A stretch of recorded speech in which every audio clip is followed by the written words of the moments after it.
छठ पूजन में भगवान सूर्य की पूजा की जाती है और उन्हें अर्घ दिया जाता है।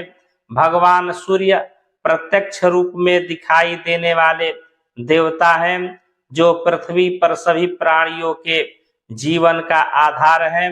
सूर्य देव के साथ साथ छठ पर्व पर छठी मैया की पूजा का भी विधान है।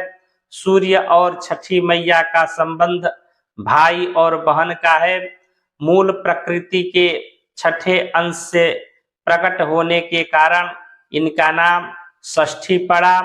भगवान कार्तिकेय की पत्नी भी है। षष्ठी देवी देवताओं की देवसेना भी कही जाती है। पौराणिक कथाओं के अनुसार षष्ठी की पहली पूजा भगवान सूर्य ने ही की थी। पौराणिक मान्यताओं के अनुसार छठी मैया या षष्ठी माता संतानों की रक्षा करती हैं और उन्हें दीर्घायु प्रदान करती हैं। शास्त्रों में षष्ठी देवी को ही भगवान ब्रह्मा का मानस पुत्री कहा गया है। पुराणों में इन्हें मां कात्यायनी भी कहा गया है, जिनकी पूजा नवरात्रि में षष्ठी तिथि पर होती है। षष्ठी देवी को ही छठ मैया कहा जाता है। छठ पर्व कार्तिक शुक्ल पक्ष चतुर्थी तिथि से 4 दिनों तक चलता है। पहला दिन कार्तिक शुक्ल पक्ष चतुर्थी तिथि नहाय खाए के रूप में मनाया जाता है। सबसे पहले घर की सर सफाई कर उसे पवित्र बना लिया जाता है। इसके पश्चात छठ व्रती स्नान कर पवित्र तरीके से बने शुद्ध शाकाहारी भोजन ग्रहण कर व्रत की शुरुआत करते हैं। घर के सभी सदस्य व्रती के भोजनोपरांत ही भोजन ग्रहण करते हैं। भोजन के रूप में कद्दू, दाल और चावल ग्रहण किया जाता है। यह दाल चने की होती है। दूसरे दिन कार्तिक शुक्ल पक्ष पंचमी तिथि को व्रतधारी दिन भर व्रत का उपवास रखने के बाद शाम को भोजन ग्रहण करते हैं। इसे खरना कहा जाता है। खरना का प्रसाद लेने के लिए आसपास के सभी लोगों को निमंत्रित किया जाता है। प्रसाद के रूप में गन्ने के रस में या गुड़ में बने हुए चावल की खीर के साथ दूध, चावल का पिट्ठा और घी चिपड़ी रोटी बनाई जाती है। इसमें नमक या चीनी का उपयोग नहीं किया जाता है। इस दौरान पूरे घर की स्वच्छता का विशेष ध्यान रखा जाता है। वही तीसरे दिन कार्तिक शुक्ल पक्ष षष्ठी तिथि को प्रातः नित्य स्नान, ध्यान, पूजन पाठ के बाद दिन में छठ व्रत का प्रसाद बनाया जाता है। प्रसाद के रूप में ठेकुआ, टिकरी, चावल के लड्डू, जिसे कसार भी कहते हैं, बनाते हैं। शाम को पूरी तैयारी और व्यवस्था कर बांस की टोकरी में अर्घ का सूप सजाया जाता है।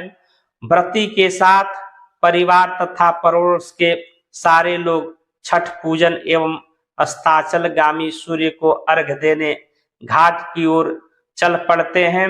सभी छठ व्रती नदी या तालाब किनारे इकट्ठा होकर सामूहिक रूप से षष्ठी देवी छठी मैया का पूजन कर भगवान सूर्य नारायण को अर्घ प्रदान करते हैं। तत्पश्चात घर वापस आकर के कोसी भराई का कार्य संपन्न होता है। व्रत के चौथे दिन अर्थात कार्तिक शुक्ल पक्ष सप्तमी तिथि को सुबह उदीयमान सूर्य को अर्घ दिया जाता है। व्रती वहीं पुनः इकट्ठा होते हैं जहां उन्होंने शाम को अर्घ दिया था। पुनः षष्ठी अर्थात छठी मैया का पूजन कर सूर्य अर्घ प्रदान कर प्रसाद वितरण कर अंत में व्रती कच्चे दूध का शरबत पीकर तथा थोड़ा प्रसाद खाकर व्रत पूर्ण करते हैं। ऐसी मान्यता है कि छठ पर्व पर व्रत करने वाली महिलाओं को संतान सुख की प्राप्ति होती है। पुत्र की चाहत रखने वाली और पुत्र की कुशलता के लिए सामान्य तौर पर महिलाएं यह व्रत रखती हैं। साथ ही साथ कुछ पुरुष भी यह व्रत पूरी निष्ठा और विश्वास के साथ करते हैं। कौन कौन से सामग्रियों का पहले व्यवस्था कर लेनी चाहिए, आइए इस विषय को हम जानते हैं।